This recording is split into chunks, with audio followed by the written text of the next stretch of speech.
बिस्मिल्लाहिर्रहमानिर्रहीम। आज की अच्छी बात। हज़रत अली रज़ी अल्लाह ताला ने फरमाया, ज़बान से निकले हुए अल्फाज जिस्म को नहीं बल्कि रूह को ज़ख्मी करते हैं। Our ongoing chapter is chapter number 2, Programming in C. What are the today's SLOs? Today's SLOs are classification of high-level languages, structured, procedural, and object-oriented languages. Programming languages can be classified in two types: low-level languages and high-level languages. Low-level languages can further classified in two types: machine and assembly languages.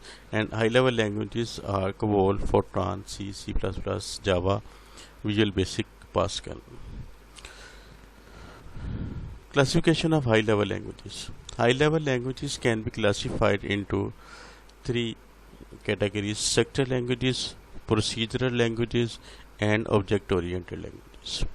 High-level languages can be classified in these three types. So let's go these three types one by one. First of all, what is a procedural language? Procedural programming is based upon the concept of modular programming. In modular programming, programs are divided into smaller parts known as modules. Modular programs consist of one or more modules. A module is a group of statements that can be executed more than once in a program. Each module in a program performs a specific task. It is easy to design, modify, and debug a program in a procedural language since it provides better programming facilities. For examples, Fortran, Pascal, C, and basic languages. Procedural languages को modular programming भी कहा जाता है क्योंकि इसमें छोटे छोटे modules होते हैं और हर मॉड्यूल्स अपने एक दूसरे मॉड्यूल के साथ मिल के ओवरऑल एक प्रोग्राम क्रिएट कर रहा है।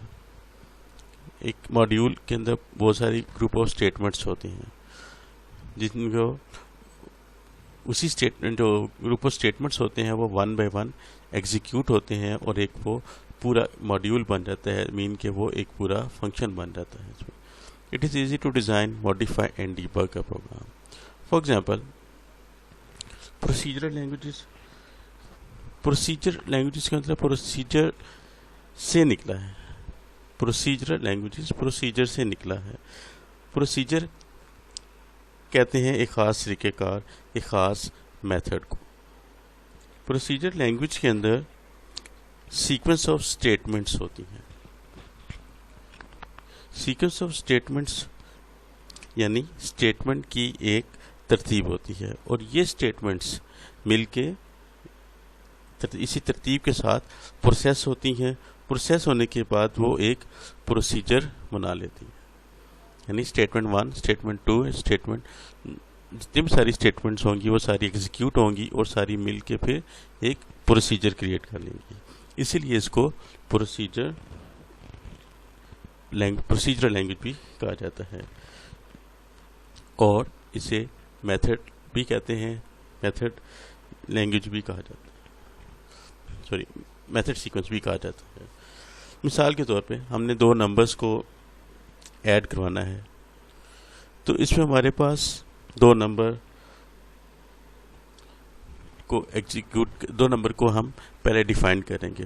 ओवरऑल ये मिलके हमारे पास देखिए कितनी स्टेटमेंट बनती है, यानी कि हमने पहली वैल्यू में x = 8, दूसरी में y = 9 और थर्ड में इनको सम अप करके दोनों को ऐड किया है और फोर्थ स्टेटमेंट में हमने इसको प्रिंट कर लिया है। यानी स्टेटमेंट 4 चारों स्टेटमेंट मिलके एक ख़ास प्रोसीजर या मेथड बना रही हैं जो कि मिलके एक स्पेसिफिक टास्क को परफॉर्म कर रहा है। यानी कि दो नंबर की एडिशन है, ये टास्क है और ये चार स्टेटमेंट अपने प्रोसीजर में एग्जीक्यूट होने के बाद सीक्वेंस ऑफ स्टेटमेंट 1, 2, 3, 4 एग्जीक्यूट होने के बाद एक मुकम्मल टास्क कंप्लीट कर रहा है। इसको हम एक मुकम्मल फंक्शन भी कह सकते हैं, यानी कि ये एक मुकम्मल तौर पे पूरा फंक्शन परफॉर्म कर रहा है। इसके अलावा इसको मॉड्यूलर प्रोग्रामिंग भी कहा जाता है। जिस तरह हमने ये एक फंक्शन लिखा, ये एक मॉड्यूल है। इसी तरह दूसरा फंक्शन जब हम यहाँ पे एक और लिख दें मल्टीप्लाई का, तो वो भी एक मॉड्यूल होगा। इस थर्ड पे हम डिवाइड का लिख दें, तो तीनों मॉड्यूल्स मिल के एक मेन प्रोग्राम की तरफ, एक प्रोसीजर की तरफ एग्जीक्यूट होंगे। तो इसलिए इसको प्रोसीजरल लैंग्वेज भी कहा जाता है। अब प्रोसीजरल लैंग्वेज के अंदर बहुत सारे फंक्शंस होते हैं और ये फंक्शंस आपस में कनेक्टेड होते हैं। जब भी हमने कोई ख़ास फंक्शन को ख़ास कैलकुलेशन करनी है, तो हम किसी ख़ास फंक्शन को कॉल करेंगे, वो अपना फंक्शन परफॉर्म करेगा और हमें उसके अकॉर्डिंगली रिजल्ट देगा। फॉर मिसाल के तौर पे अगर हम इस फंक्शन, ये फंक्शन लॉग की वैल्यू को कैलकुलेट करने के लिए है, तो हम इस लॉग की वैल्यू को कैलकुलेट करने के लिए इसी फंक्शन को कॉल करेंगे। ये फंक्शन कॉल होगा, अपनी आउटपुट देगा, अपने रिजल्ट देगा, अपना प्रोसीजर परफॉर्म करेगा और हमारे पास उसकी आउटपुट देगा। तो इस तरह ये फंक्शन, बहुत सारे फंक्शंस होते हैं लैंग्वेज के अंदर, जो कि हर एक फंक्शन एक स्पेसिफिक टास्क के साथ परफॉर्म करता है। और इसकी एग्जांपल में जैसे सी है, C++ और बेसिक लैंग्वेज है। तो ये हमारे पास इसमें था कि प्रोसीजरल लैंग्वेज के बारे में। अब हमारे पास सेकेंड टाइप इसकी आ जाती है structured languages. Structured languages consist of three fundamental elements which are sequence, selection, repetition. Sequence. It means writing a program statement in a logical sequence. Each step in the sequence must logically progress to the next without producing any undesirable effects. Selection. It allows the selection of any number of statements based on the result of evaluation of a condition which may be true or false. Example of statements that implement selection in programming are if, else if, switch, etc. Repetition or loop. It means executing one or more statements a number of times until a condition is satisfied. Repetition is implemented in programs using statements such as for and while loop. Some examples of structured languages are AL, GOL, PL1, ADA and Pascal. Structured languages के अंदर तीन fundamentals हैं: sequence, selection and repetition. Sequence जैसे अभी हमने पहले भी किया कि writing program statement in logical sequence. Each step in the sequence must logically progress to the next without producing any undesirable effects. क्योंकि सीक्वेंस में हमारे पास ऑटोमेटिकली, जो भी हमने पहले भी किया, कि सीक्वेंस में ख़ास तरीक़ाकार के तहत कुछ स्टेटमेंट्स को लिखा जाता है और वो उसी तरह परफॉर्म होती हैं वन बाय वन जिस तरह वो इफेक्टेड होती हैं।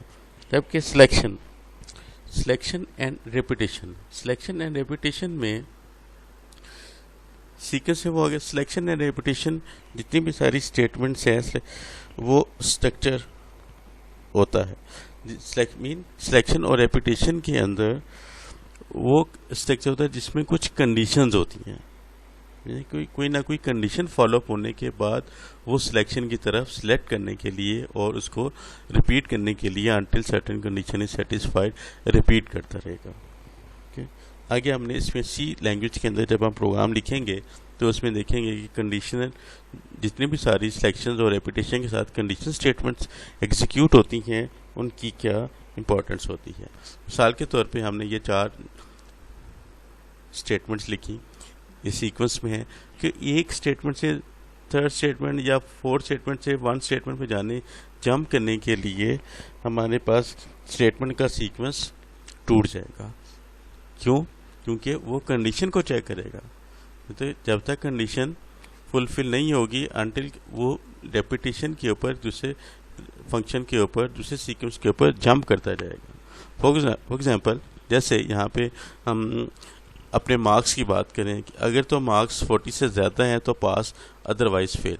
तो जब भी कंडीशन, हर दफ़ा मार्क्स की कंडीशन चेक होगी वो सारे स्टेटमेंट को चेक करेगा। उसके बाद उसके जो ही कंडीशन ट्रू होगी तो नेक्स्ट प्रोसीजर के ऊपर इसको लेके जाएगा।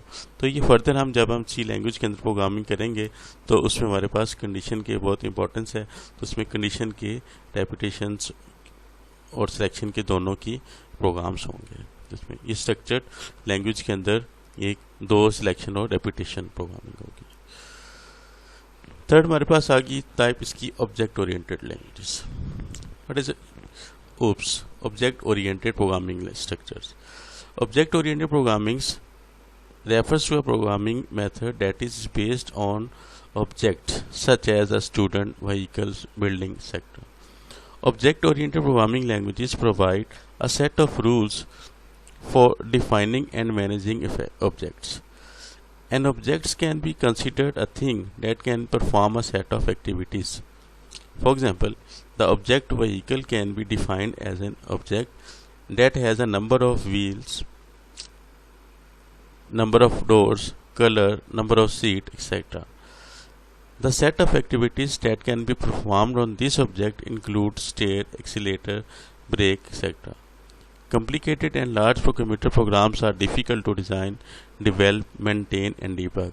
The concept of object-oriented programming solves this problem. The most widely used object-oriented programming languages are C++, C#, PHP and Java.